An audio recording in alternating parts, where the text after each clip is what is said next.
Hi everybody, this is Pramita here and welcome to my crafty mess. I'm so sorry, I wanted to include a small clip of a video that I had taken just a few hours earlier. Unfortunately, I did not include that in my previous video. Probably I'm going to do at the end of this video, so keep watching. A very warm welcome to all my new subscribers, and if you're watching this video and if you've not yet subscribed to my channel, then please consider subscribing. I do not always post my uploads on Facebook, so if you are not subscribed to my channel, if you always come to my channel through Facebook, then probably you will not get all the notifications of the uploads that I do. I usually upload every day. But sometimes, life gets along, in the way. So I have to refrain from posting every day. But of late, I'm trying to be very consistent, and I am very successful right till now. Till now, I'm pretty successful at this, barring a few days. Sundays, I don't usually film. So if I post something that is from a previous film that I have done, I had filmed before, and usually I also skip filming on a Tuesday, because Tuesday is my day off and I tend to work the whole day, make journals, make digitals, or do some sort of collage, work on project ideas. So I do not tend to post longer videos on Tuesday. You will not on Tuesday, but on Wednesday you will see some shorter version, perhaps a short video of any project that I'm working on. So enough of chit chat. I also want to give a warm hug to all my older subscribers. I do have a Patreon account, so if you plan on supporting me, you can please do so. I'll be ever so grateful. So I have been working on this fabric spine journal previously, and we have already finished one envelope pocket like this one. So so by the time we are working on this, you must have seen the previous one. If you have not seen it, then go back to the second part. This was the second part, and this is going to be the third part, whereby we are going to work on this flip over envelope on a page. So how this works is, this is going to be a lip sort of thing. So I'm going to extend this a little bit because this is pretty flimsy, and also I'm going to deepen this part. So I'm going to cut this wider so that I'll have a open space to put my journal card or tag in, and I'm going to cover this part up. I really do not want to cover this entirely, but the tea staining has come out so nice. But still, what you have to do is cover these up. So I've already chosen a few papers that I'll probably use, and I'll show you how they look. So I have this blankish kind of paper that I'm going to put over here, okay, and then I'm going to trim off the excess once I glue them down, primarily before even using the sewing machine. Then at the back I'm going to put this okay, and I'm going to put a pocket also. So I'm going to put a tiny lace pocket over here, not very substantial, but it will do. And then when I flip this, sorry, it's not going to be like this, it's going to be like this. So my pocket is going to be, my thing is going to be like this. So once I open this, I want to see this in this alignment, and then I'll have the pocket over here, and then I close this. There will be this pocket at the bottom, and this pocket over here. So we're going to put this down, stitch it, and show you how the basic structure is looking. So keep watching. So I have used, tell you which paper I have used. I have used a sheet from Vintage Pretties. I will show you the paper that I have used. Just a second.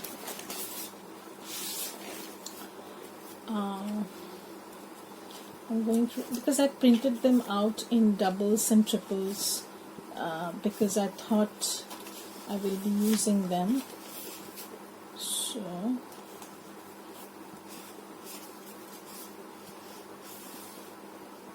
okay, so what I've done is I have used this part of the paper. I have this is from the Soaring Beauties, I'm sorry. So I've cut this part out, so you can see. These are just two different papers, quality wise, texture wise. So they have taken the inks differently. This is a much duller version. So this is on a watercolor paper, and this is on your 100 GSM paper, which is around, I think, 22 pound. I do not have very good idea about the pound weight. Anyways, so this is that weight. So I have used that portion, and of the rest I have used it in another part of the envelopes. I'll show you that when it comes to that. That will be the next part. So right now we have this and we need to cover this up. So I need my glue stick, which I can't seem to find. So I have my glue stick, and also I need my inking stuff, which again I can't seem to find. Isn't it strange that whenever I need something that I should be having close by, I do not seem to find that. So so first things first, I'm going to glue down this base paper. Again, these base papers are from Vintage by Me. This is not a promotion of any sorts, guys. I just like to promote lesser known shops because sometimes they do need a shout out, and the papers are genuinely good. So if you're looking for some kind of background papers, you can definitely go and check her shop. Sorry, I need to drink a sip of water.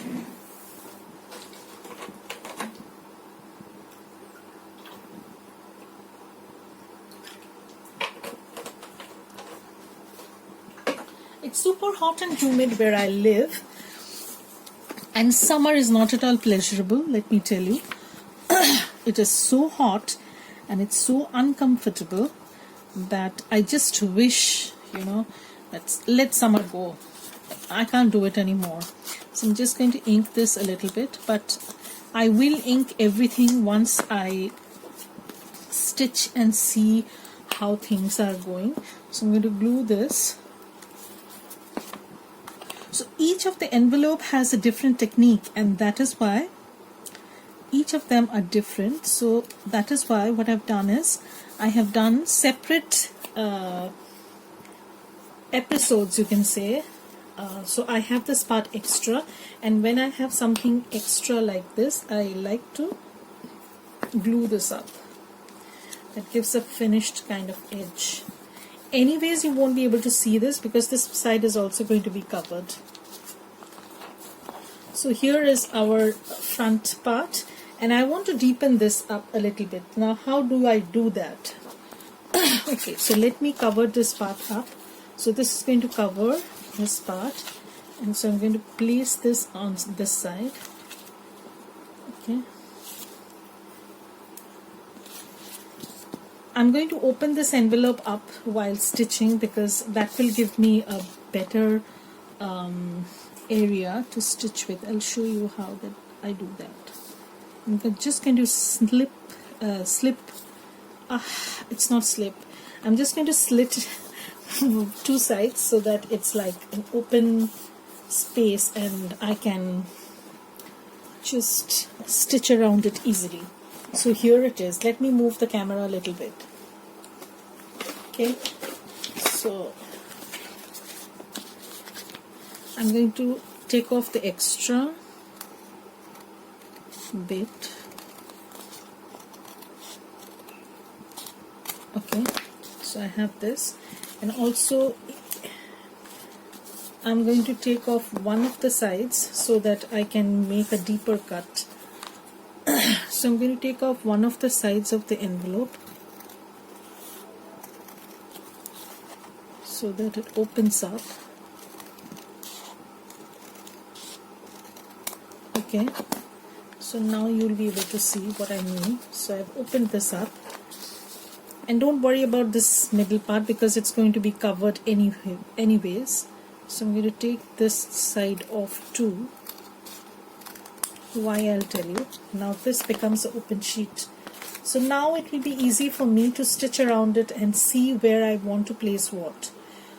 Usually this is what I do. I glue the pieces, just lightly place them, and then I'm going to stitch around this envelope. Okay, so keep watching. I'll be coming back after I've done that. Oh, okay, before I go, I want to deepen this part. So what I'm going to do is I'm going to fold this just so that I have an equal measurement on both sides, and I'm just going to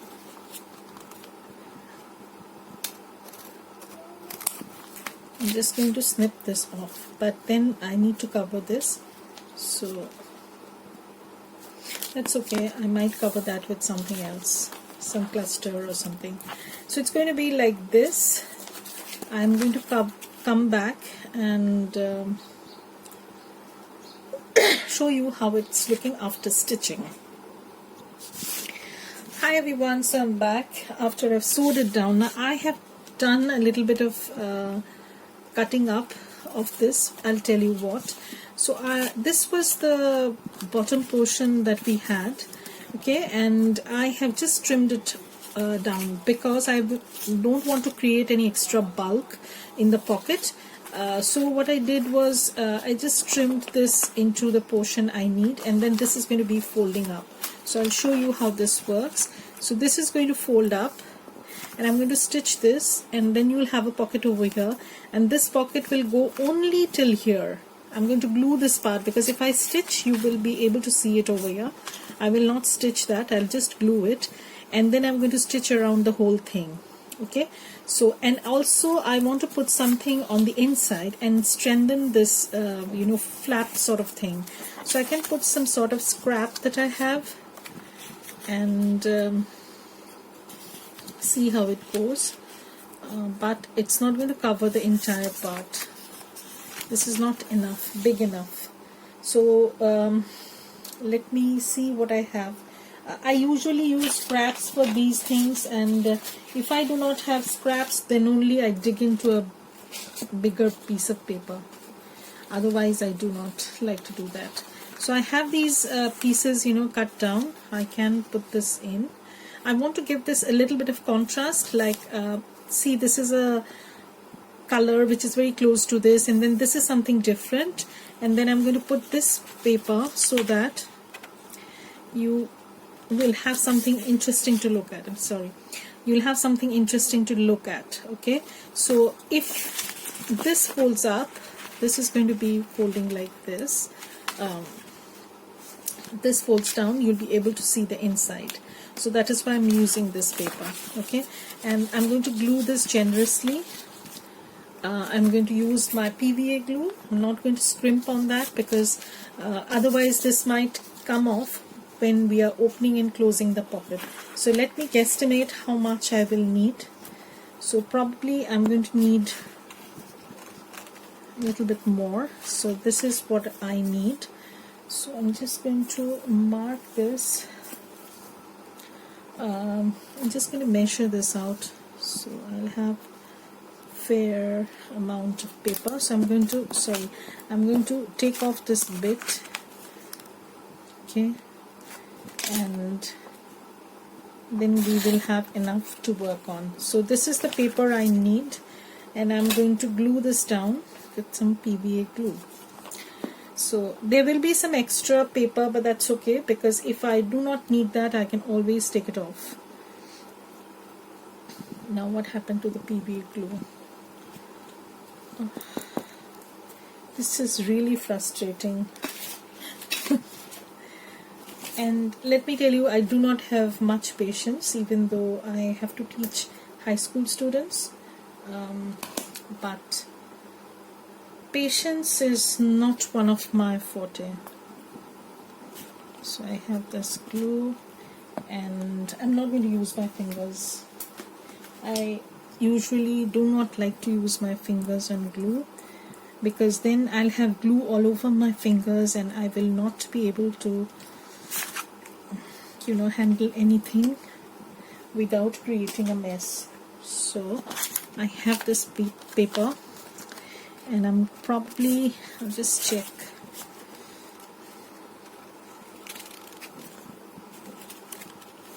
Yeah, it's going to cover the entire part, so that's cool. If I have anything extra, I can always take it off. So this is how it's looking. I like it. And when I turn this, see how the lip has extended. So if I want, I can just fold this over, but I will not do that because I want this entire part to be stuck on the page. You will see when it comes to that. So we have nearly finished this. Just I'm going to stitch all around and come back and show you the result, and we'll do work on the next envelope, which is going to be in the next episode. That is going to be part 4. So that's going to be a different kind of envelope. That is going to be a flip over kind of window envelope. It's like going to be like a mini ephemera folio holder. So you'll see how I work on those. So I'll come back and show you how this looks. Keep watching.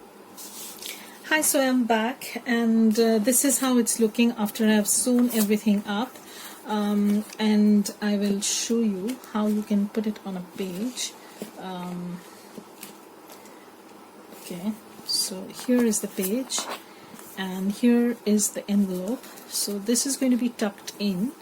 So when you flip this, you will see this image, and I will put the lace pocket over here. And when you open this, you will be able to see this. I hope this will fit on the page. Yes, this will. Yeah.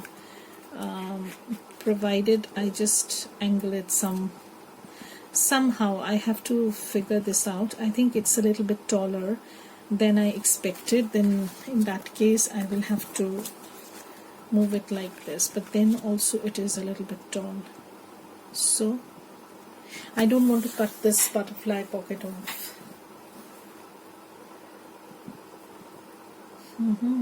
So I need to figure out something. Let's see what happens if I trim this, whether I'll be able to fit this in or not. I'll see what can be done. A little bit, if it hangs a little bit, that's okay, but not too much. So probably I'm going to trim off a little from the bottom, and then we'll figure something out. So that's it. So this is going to be on the page, one of the pages, and then we'll start working on a window envelope flip. Now I'll just show you what I mean by that. Just a second. So the window envelope flip is going to be something of this sort. So I have this window envelope. This is a junk mail, as you can see, and this is going to be placed on the cover. It's going to be glued on the page, no doubt about that. And then when you open this, there will be a pocket over here with tags and stuff like that that can go in, and a pocket over here and a pocket over here. And then when you close this, there will be some sort of collage over here. I will not put a pocket, or maybe I will. I have not decided that. But this will be like so. So what I've done was, I had a big envelope. Let me show you. So I had a big envelope like this, and what I did was I just measured it along the page, how much I need, and then I trimmed off the excess. And I did not throw this out. This is going to be our inside pocket. Inside. I trimmed it because initially I thought that I will not be using this as a pocket, but then I decided not to waste this and use this paper as a pocket. If you want, you can simply fold this over, but in that case, if your envelope is a little bit thick, it's going to create a kind of bulk, and it will be difficult for you to open and close. So in that case, it's best that you slice it off and then you stitch it or glue it, because that will give you automatically a kind of a score line or a groove for the pocket. It makes the movement easier. I have seen folding over does not always is not always suitable on pages. Sometimes if you trim it off and then you stitch it, it's better, because it is kind of scoring or training your paper to fold along the stitch line. So I decided to cut this off, and then I'm going to add that inside. So that is going to be in the next part. So there are a few envelopes. I think apart from this, I will be doing another one, another different kind. So these are the ones that I usually do on pages. This I have not done for a while, but this is one of my favorite. Also, if anybody wants to see how I am working on my open spine journal, I will be more than happy to do a video, but I don't know if it will ever I mean, yeah, I can do it. I just need to push myself a little bit more. So let's see what happens. If anybody wants, then please comment, and I will post a link to this shop also below in the description box. This is called Vintage by Me. It's a shop in Greece. She is currently having a 70% off sale. So if you're interested, most of the kits are around $1.50. Nothing is more than $1.50 practically. So you can check the shop out. She has a lot of items, a lot of journal pages, collage pages, a lot of things. So you can go and check that. And post a link to that, as well as all the kits and stuff that I've used. So thank you everybody for watching this, and bye. Have a great day. Everyone, this is Pramita here, and this is the state of my workspace right now, and I'm working on three projects at the same time. So I just wanted to give you a real life video of what's the mess that I'm currently in. So I will be continuing this video, so keep watching.